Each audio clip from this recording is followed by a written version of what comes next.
பல ஆண்டுகாலமாக நாம் 7 பிரிவுகளை உள்ளடக்கி தெய்வீக வேளாளர் அரசாணை அறிவிக்க வேண்டும் என்று பட்டி தொட்டியெல்லாம் நாம் பொதுக்கூட்டம் நடத்தி வந்து கொண்டிருந்தோம். 7 உட்பிரிவு என்று நாம் சொன்னோம்.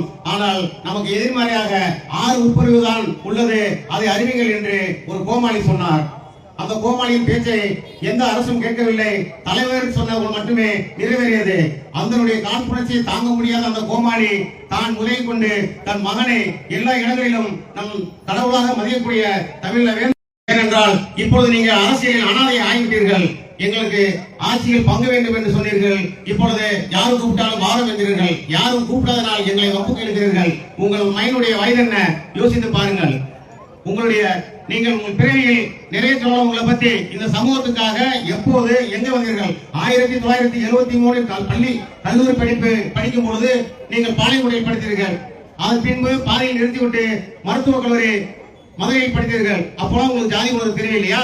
என் தலைவர் அவர்கள் 1974ஆம் ஆண்டு இந்த சமூகத்தின் போராளியாக எதிர்த்திருந்தார். அவருக்கு துணையாக அவர் தந்தையும் அவர் தாயும் இருந்தார்கள். போகும் இடமெல்லாம் தலைவருக்கு துணையாக இருந்தார்கள். ஒரு குடும்பத்தில் ஒருவர் ஒரு கொலை வழக்கில் சென்று விட்டால், மகனே நீ அடுத்ததுக்கு போகாத என்று கண்டிக்கக்கூடிய சூழல் இருக்க இந்த காலகட்டத்தில் இந்த சமூகத்திற்காக நேர்ந்துவிட்டவர் போல தலைவர் பின்னணியை தலைவருடைய தந்தையின் எல்லா கிராமங்களுக்கும் வந்து சிவப்பச்சை கொடியை ஏற்றி வைத்தார். நாங்கள் சமுதாய கொடியை ஏற்றுக்கொள்ளாமல் புதிதாக ஒரு கொடியை கண்டுபிடித்து சிவப்பச்சை சிறப்பு என்று தமிழ்நாடு ஃபுல்லாக ஏற்றுக்கொண்டு வருகிறோம். ஆனால் இந்த சமுதாயம் கண்டுபிடித்த கொடியை நீ வைத்துக் கொண்டு எங்கள் மீது பழி சுமத்தி எங்கள் தலைவரை பற்றி தவறாக பேசிக் கொண்டதை நிறுத்தி உன் அரசியலை மட்டும் செயல்படு என்று கூறிக்கொள்கிறேன். அதுபோல டாக்டர் அவர்கள் மருத்துவமனையில் இருக்கும்போது அவருடைய மகனிடம் ஒரு வார்த்தை சொல்கிறார்.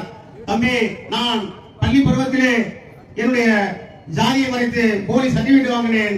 பின்பு என் தந்தையை மறைத்து வேறொரு தந்தையாக பேசிக் கொண்டேன். என் இறப்புக்கு அன்பு நீ எதையும் மாற்றி விடாதே, இந்த மக்களை ஏமாற்றி வாழ பிழைத்துக் கொள் என்று சொல்கிறார். தயவு செய்து சொல்கிறேன், உங்களுடைய குடும்ப வாழ்க்கையை எடுத்துக்கொண்டால் நிறைய சொல்லக்கூடிய சூழ்நிலை வரும், சொல்லக்கூடிய காலங்கள் வரும். இனிமேல் எங்கள் தமிழ்ல வேந்தரை பற்றி எவனோ ஒருத்தன் ஒரு ஐயோக்கே போய் களப்படியை சேர்ந்த ஒருத்தன் தீபக்கு அவன் பேசுறான் தாயோலி.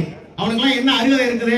எனவே எங்கள் தலைவரை பற்றியோ குடும்பத்தார் பற்றியோ பேசுவதை நிறுத்திக்கொள். இதுதான் உனக்கு முதலும் முடிவுமாக இருக்கும் என்பதை தேடிக்கொண்டு விடைகிறேன். நன்றி, வணக்கம்.